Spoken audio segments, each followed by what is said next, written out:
Hello, my name is Professor Charles Mwewa. I am the author of Zambia's biggest book in terms of content and size, Zambia Struggles of My People.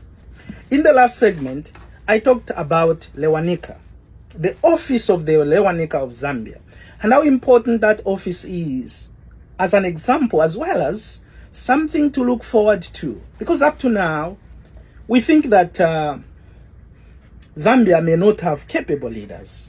But actually, Zambia has capable leaders. It's blessed with good leaders and can have capable leaders, like we saw in Lewanika. Now, Lewanika has given concessions to the company. The company starts to gain inroad into Zambia. It is now called Northern Rhodesia. And as they do that, they exploit every available minerals. Remember, at first it was just minerals. Now it became other things. They started now making some settlement for themselves. They started bringing some people from Southern Rhodesia and Europe to come and occupy this land.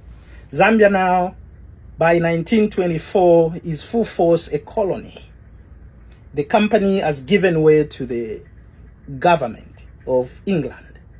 And Zambia is now being administered directly from the colonial office in England. Even by the time Litunga is visiting England, Zambia is now officially under colonial rule. So, how does the colonists, the European colonists, do? Since 1888, this is previous 11 years before the Litunga was even visited by Lord China and the other emissaries from the British South African Company, Zambia had already been spotted. It had been already in the vision of John Cecil Rhodes. John Cecil Rhodes had a vision to unite Africa, to plunder Africa from Cairo at the deepest part of Africa. I mean, from Cape Town at the deepest part of Africa to Cairo, the capital city of Egypt, at the very northernmost point of Africa. And this route passed directly across Zambia. Of course, it did not achieve that vision. But of course, in the process to begin that vision, he had discovered so many beautiful things in other countries, including Zambia. That's why in Lusaka, there is a road known as Cairo Road. It is all colonial in nature. That's a colonial name in honor of John Cecil Rhodes, who wanted to connect Cape and Cairo.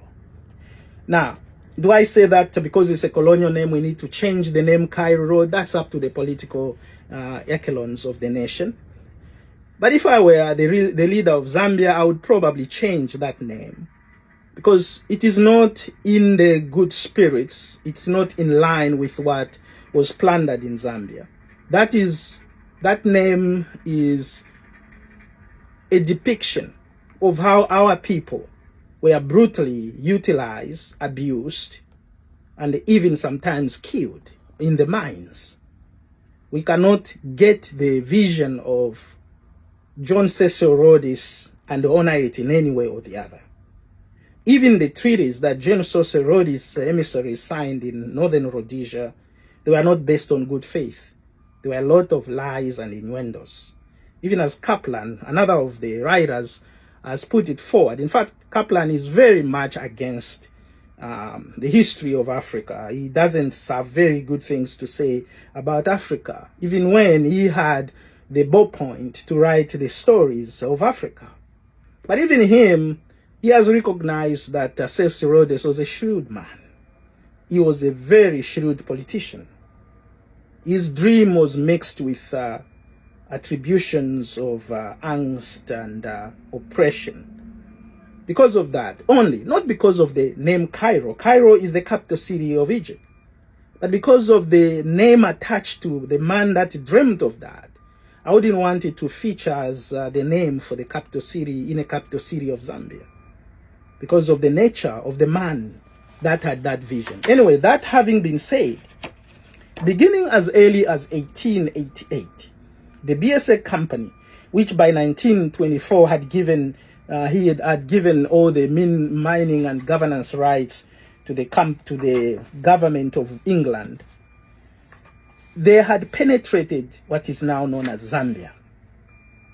Then under the governor who was the Secretary of Native Affairs in England, the Rhodesians demanded at that time that they need a Ministry of Native Affairs to be incorporated into the affairs of the black people of Zambia.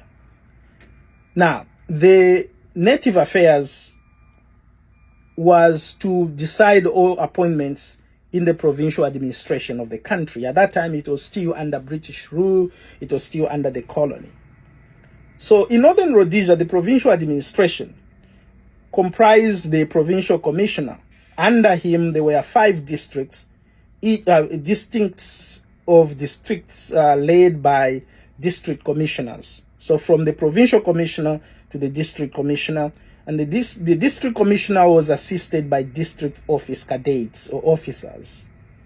And these, of course, we know that one of the governors at that time who had the baton to bring Zambia to some level of lengthy entrenchment into colonial rule was Sir Evelyn Horn, who would go on, Zambia would go on to name one of its universities as Evelyn's own. Now, there are good things and bad things about Sir Evelyn Horn. We have honored him by putting a name to a university. In one way or the other, he tried his best.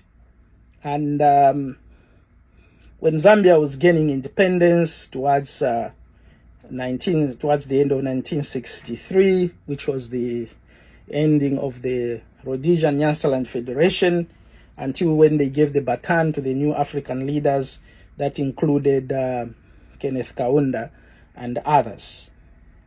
The district cadets were also assisted by district assistants, and the district assistants were also assisted by Leonard district assistants. So then the Leonard district assistants were also assisted by clerks.